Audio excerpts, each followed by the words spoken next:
the state of Texas. And with that, today we're going to bring in Cindy Black. Cindy is a retired PCB designer who lives in Belton, Texas now, and she has been an engineer for many years. And interestingly, she is now looking at some of the skills and abilities and perspectives she learned through a long career with in the engineering field to run for the Belton City Council. And so, Cindy, welcome to the program. Good morning. Yeah, we're so glad to have you here. And we're coming up, just a few weeks out from the May 4th election. And so, anyway, you are one of 5 candidates who are running for the Belton City Council, as I understand. Yes, that's correct. Okay. And now tell us a little bit about the council. It's set up with, a mayor and 6 council members? Yes, that's correct. And sometimes city councils are set up where the different members are elected by a district, a geographical district, but other times there are council members elected at large, or sometimes it's a combination. How exactly are the people there in Belton elected? Currently, it's an at-large scenario. There aren't districts. They would have to do an amendment to the city charter, I think, to have districts, which that's something in the past other candidates in the last 20 years have talked about. But presently it is at large. Okay, so you are one then of 5 candidates who are running for 4 at-large positions? Yes, that's correct. I'm the only person opposing the 4 incumbents. Okay, all right. So tell me, what are some of the main things that, points that caused you to want to actually come in and run for this position? My part that got my attention was first responders. And after looking into it, quite a bit of turnover with the Belton Fire Department. And that concerned me, being a homeowner, a citizen of Belton, that our fire department might be understaffed. The city does admit that they got behind in the pay scale, and it's hurt the fire department because partly the retention. And talking to the Firefighter Association, these guys aren't asking to be gold-plated. They just want to be competitive enough to keep people, so they're not looking at other municipalities when they've gotten a little bit of experience. And to have a business model where you only hire new folks and then there's a turnover and you think you can go hire more new folks, it's not good for the city. It's not positive news. And is this something that, as you're out in the community door walking and going and talking with people, is this an issue that is something that is top of mind with a lot of other property owners there? It is, and partly the way the fire department got the attention of the city was to start posting on social media, which our neighborhood we were watching that, and it's just not good news. Okay. Now tell me also about, I understand that there has been some discussion regarding the city having this lake-to-lake road that is something that they've had in their strategic plan, and that's something that also has generated a lot of talk. It has. Last fall, we met with City Council on one of their regular meetings, and for the it was noted that it didn't appear as people were opposing it, and then a gentleman, John Mansfield, stepped up and noted that he did speak 12 years ago that neighbors in the Red Rock neighborhood were opposed to it.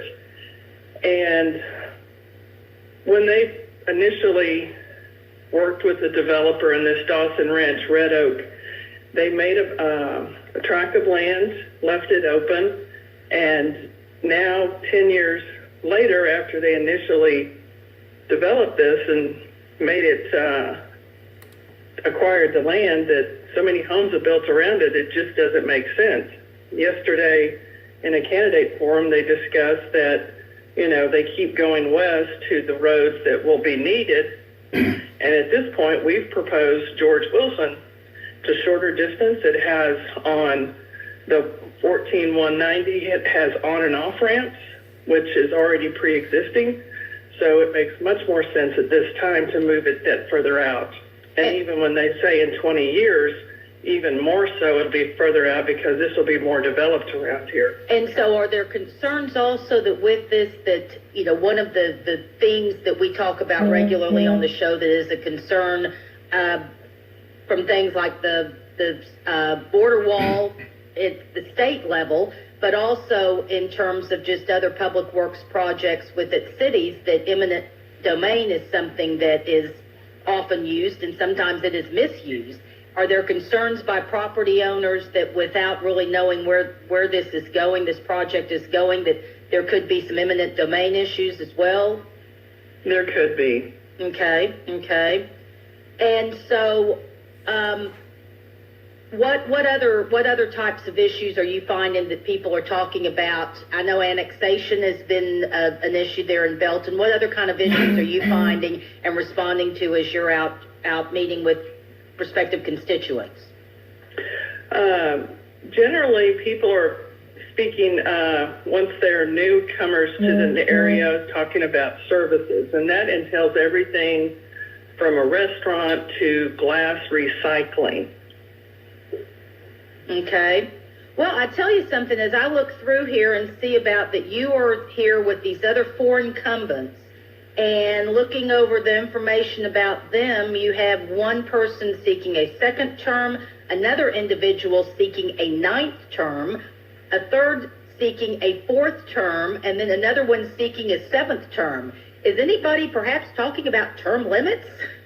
Yes, they are. And term limits can be two different trains of thought. One is instead of having a 2-year service to the city as a council member, you have 3. Secondly, when we mention term limits, we're more of after you've served maybe 4 times, which would be 8 years, that your time is up and then someone else steps up. And that's part of, if I run and win, well, I am running, but if I win, I'm going to be looking for that next person to step up and be running for city council next year and the year after to keep having new, fresh blood on the city council. That's not sound. I mean, that's sound thinking right there. Absolutely, yeah. I mean, any organization needs to have some type of succession plan. David, do you have any other questions? I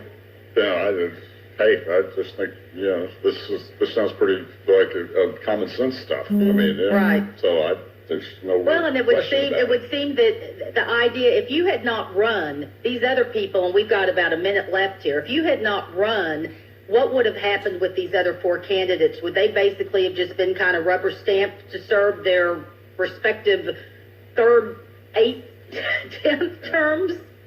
Yes, ma'am, that is correct. They would have not held an election. The 4 members would have just been reelected automatically. And so when cities talk about good old boy clubs, that type of system, that type of setup is what basically kind of helps perpetuate at least that observation being able to be lodged. That's true. It's what it appears to be. And also that brings, they have experienced some continuity, but right now the city of Belton is seeing that we need some fresh ideas, different perspectives, and one other loud and clear message is that the citizens have a voice. A lot of times what I've been hearing is the city council goes and we really don't hear from, their constituents. Right. And real quick, as we go out, is there a website or a Facebook page that they can get more information? Yes. There is Cindy for Belton is my campaign page. Okay, very good. Well, Cindy Black, thank you so much. We'll be right back.